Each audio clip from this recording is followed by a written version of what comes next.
fevereiro 26. Levítico 19, verso 1 a 20, verso 21. O Senhor também disse a Moisés: dê as seguintes instruções a toda a comunidade de Israel: sejam santos, pois eu, o Senhor, seu Deus, sou santo. Mostrem respeito cada um de vocês, por sua mãe e por seu pai. Guarde também meus sábados. Eu sou o Senhor, seu Deus. Não depositem sua confiança em ídolos, nem façam para si imagem de metal representando deuses. Eu sou o Senhor, seu Deus.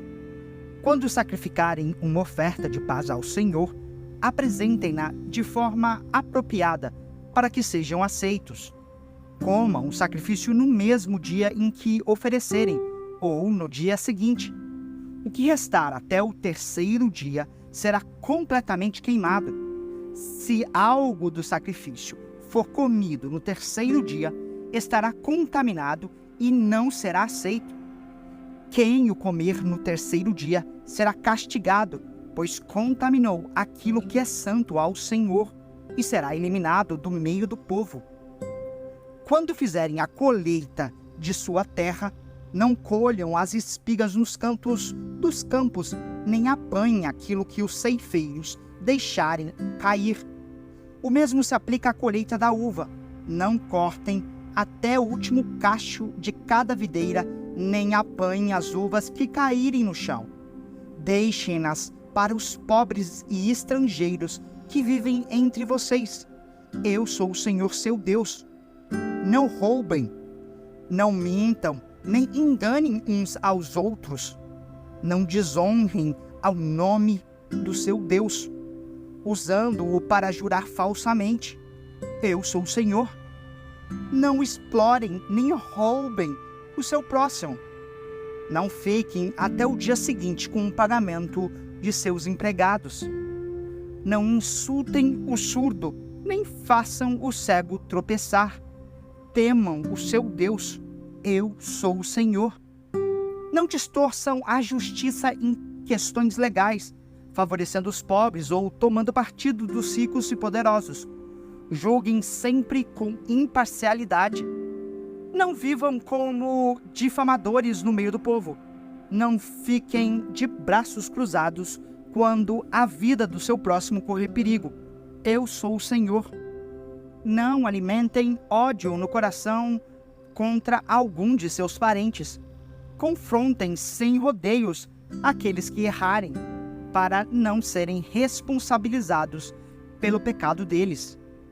Não procurem se vingar, nem guardem rancor de alguém do seu povo, mas cada um ame o seu próximo como a si mesmo. Eu sou o Senhor. Obedeçam a todos os meus decretos.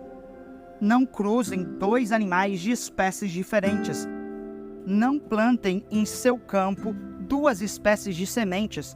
Não usem roupas tecidas com dois tipos de pano.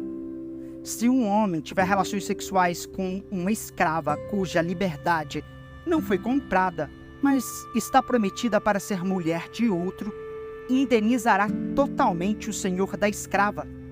Uma vez que ela não é livre, nem o homem nem a mulher serão mortos. O homem levará um carneiro como oferta pela culpa e o apresentará ao Senhor à entrada da tenda do encontro. O sacerdote fará expiação por ele com o carneiro da oferta pela culpa, e seu pecado será perdoado. Quando entrarem na terra e plantarem árvores frutíferas de todo tipo, não colham os frutos nos 3 primeiros anos. Considerem esses frutos proibidos e não os comam. No 4º ano, consagrem toda a colheita ao Senhor como uma celebração de louvor. Por fim, no 5º ano, vocês poderão comer os frutos. Se procederem desse modo, sua colheita aumentará. Eu sou o Senhor, seu Deus. Não comam carne em que ainda houver sangue.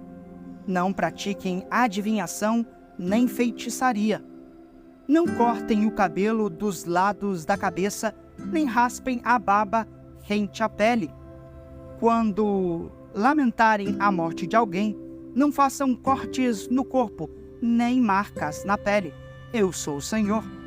Ninguém contamine sua filha, tornando-a uma prostituta, pois a terra ficaria cheia de prostituição e perversão. Guardem meus sábados e tratem meu santuário com reverência. Eu sou o Senhor. Não se contaminem procurando médiuns e os que consultam os espíritos dos mortos. Eu sou o Senhor, seu Deus. Levante-se na presença dos idosos e honre os anciãos. Temam o seu Deus. Eu sou o Senhor. Não se aproveite dos estrangeiros que vivem entre vocês da terra. Tratem-nos como se fossem israelitas de nascimento e amem-nos como a si mesmos. Lembrem-se de que vocês eram estrangeiros quando moravam na terra do Egito. Eu sou o Senhor, seu Deus. Não usem medidas desonestas ao medirem comprimento, peso ou volume. Suas balanças e seus pesos devem ser exatos, assim como suas vasilhas para medir produtos secos ou líquidos. Eu sou o Senhor, seu Deus, que os tirou da terra do Egito. Obedeçam a todos os meus decretos e a todos os meus estatutos, pondo-os em prática. Eu sou o Senhor. O Senhor disse a Moisés: dê as seguintes instruções ao povo de Israel. Elas se aplicam tanto aos israelitas de nascimento como os estrangeiros que vivem em Israel. Se algum deles oferecer seus filhos como sacrifício a Moloque, será executado. Os membros da comunidade o apedrejarão até que ele morra. Eu mesmo me voltarei contra ele e o eliminarei do meio do povo, pois contaminou meu santuário e desonrou meu nome santo ao oferecer seus filhos a Moloque. E, se os membros da comunidade fizerem vista grossa àquele que ofereceu seus filhos a Moloque e se recusarem a executá-lo, eu mesmo me voltarei contra ele e a sua família. Eu eliminarei do meio do povo tanto aquele homem como os que o seguiram em sua prostituição no culto a Moloque. Também me voltarei contra aqueles que procuram médiuns ou que consultam os espíritos dos mortos, cometendo prostituição. Eu os eliminarei do meio do povo. Portanto, consagrem-se e sejam santos, pois eu sou o Senhor, seu Deus. Guardem meus decretos, pondo-os em prática, pois eu sou o Senhor, que os santifica. Quem ofender a honra de seu pai ou de sua mãe será executado. Decretou a própria morte quando amaldiçoou seus pais. Se um homem cometer adultério com a mulher do seu próximo, o homem e a mulher que cometeram adultério serão executados. Se o homem desonrar seu pai, tendo relações sexuais com qualquer das esposas de seu pai, o homem e a mulher serão executados. Decretaram a própria morte. Se o homem tiver relações sexuais com a nora, ambos serão executados, pois cometeram uma depravação. Decretaram a própria morte. Se o homem adotar práticas homossexuais e tiver relações sexuais com outro homem, como se fosse com uma mulher, os dois cometem um ato detestável e serão executados. Decretaram a própria morte. Se o homem se casar com uma mulher e com a mãe dela, comete uma perversão. O homem e as duas mulheres serão queimados vivos para acabar com a perversidade entre vocês. Se o homem tiver relações sexuais com um animal, ele deverá ser executado e o animal será morto. Se uma mulher se entregar a um animal macho para ter relações sexuais com ele, tanto ela como o animal serão executados. Matem ambos. Decretaram a própria morte. Se um homem se casar com sua irmã, filha de seu pai ou de sua mãe, e se tiverem relações sexuais, cometeram uma infâmia. Ambos serão eliminados do meio do povo, à vista de todos. Uma vez que o homem desonrou sua irmã, será castigado por causa de seu pecado. Se um homem tiver relações sexuais com uma mulher durante a menstruação, ambos serão eliminados do meio do povo, pois Juntos, expuseram a fonte do fluxo do sangue da mulher. Não tenham relações sexuais com sua tia, irmã de sua mãe ou de seu pai, pois causaria desonra a uma parenta próxima. As duas partes são culpados e serão castigadas por causa de seu pecado. Se um homem tiver relações sexuais com a mulher de seu tio, desonrou seu tio. O homem e a mulher serão castigados por causa de seu pecado e morrerão sem filhos. Se um homem se casar com a mulher de seu irmão, comete um ato de impureza.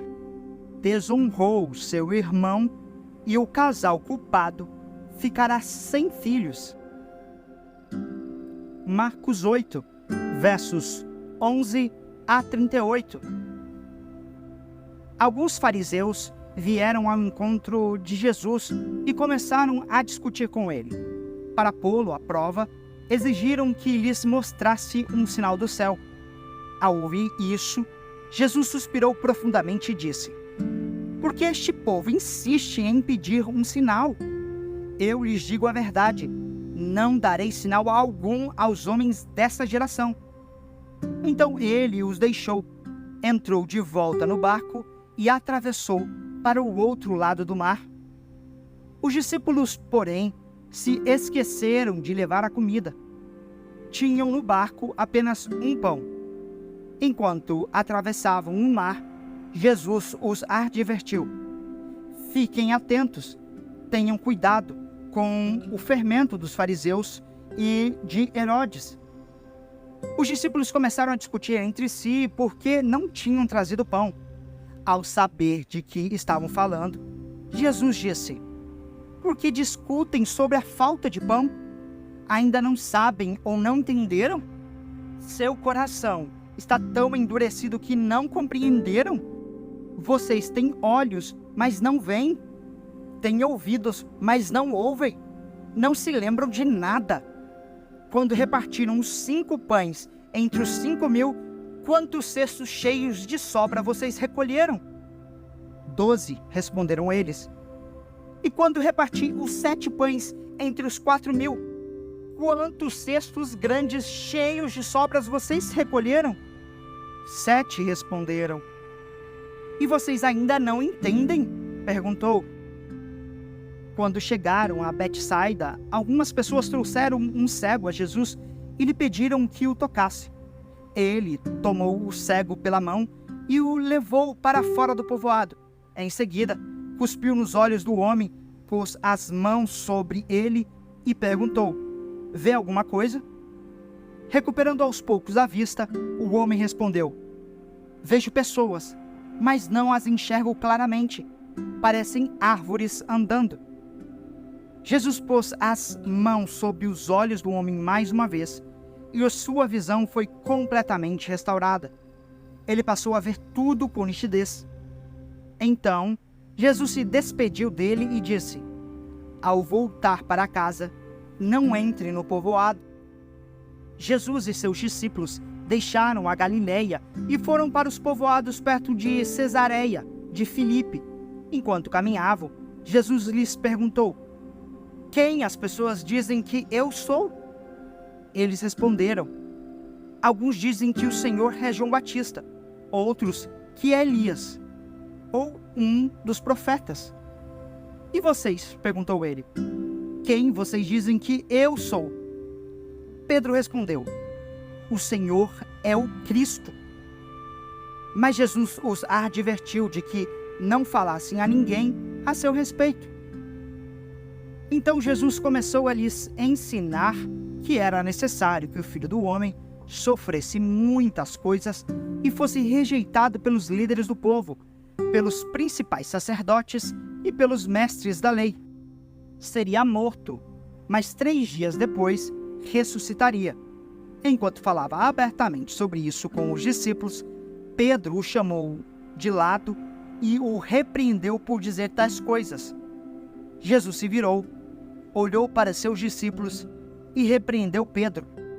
"Afaste-se de mim, Satanás", disse ele. "Você considera as coisas apenas do ponto de vista humano, e não da perspectiva de Deus. Depois, chamou a multidão e os discípulos e disse: se alguém quer ser meu seguidor, negue a si mesmo, tome sua cruz e siga-me.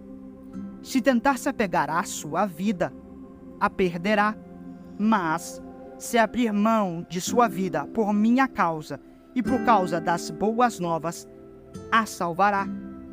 Que vantagem há em ganhar o mundo inteiro, mas perder a vida? E o que daria o homem em troca de sua vida? Se alguém se envergonhar de mim e de minha mensagem nesta época de adultério e pecado, o Filho do Homem se envergonhará dele quando vier na glória de seu Pai com os santos anjos. Salmos 42, versos 1 a 11. Ao regente do coral, salmo dos descendentes de Corá. Como a corça anseia pelas correntes de água, assim minha alma anseia por ti, ó Deus. Tenho sede de Deus, do Deus vivo. Quando poderei estar na presença dele? Dia e noite, as lágrimas têm sido meu alimento, enquanto zombam de mim o tempo todo, dizendo: onde está o seu Deus? Meu coração se enche de tristeza, pois me lembro de como eu andava com a multidão de adoradores, à frente do cortejo que subia até a casa de Deus, cantando de alegria e dando graças em meio aos sons de uma grande festa. Por que você está tão abatida, ó minha alma? Por que está tão triste? Espere em Deus, ainda voltarei a louvá-lo, meu Salvador e meu Deus. Agora estou profundamente abatido, mas me lembro de ti, desde o distante Monte Hermon, onde nasce o Jordão, desde a terra do Monte Mizar. Ouço o tumulto do mar revolto, enquanto suas ondas e correntes passam sobre mim. Durante o dia, porém, o Senhor me derrama seu amor, e à noite entoo os seus cânticos, e faço orações ao Deus que me dá vida. Clamo, ó Deus, minha rocha, por que te esqueceste de mim? Por que tenho de andar entristecido, oprimido por meus inimigos? Os insultos deles me quebram os ossos, zombam de mim o tempo todo, dizendo: onde está o seu Deus? Por que você está tão abatida, ó minha alma? Por que está tão triste? Espere em Deus, ainda voltarei a louvá-lo, meu Senhor e meu Deus. Provérbios 10, verso 17. Quem aceita a disciplina está no caminho da vida, mas o que despreza a repreensão se desvia dele.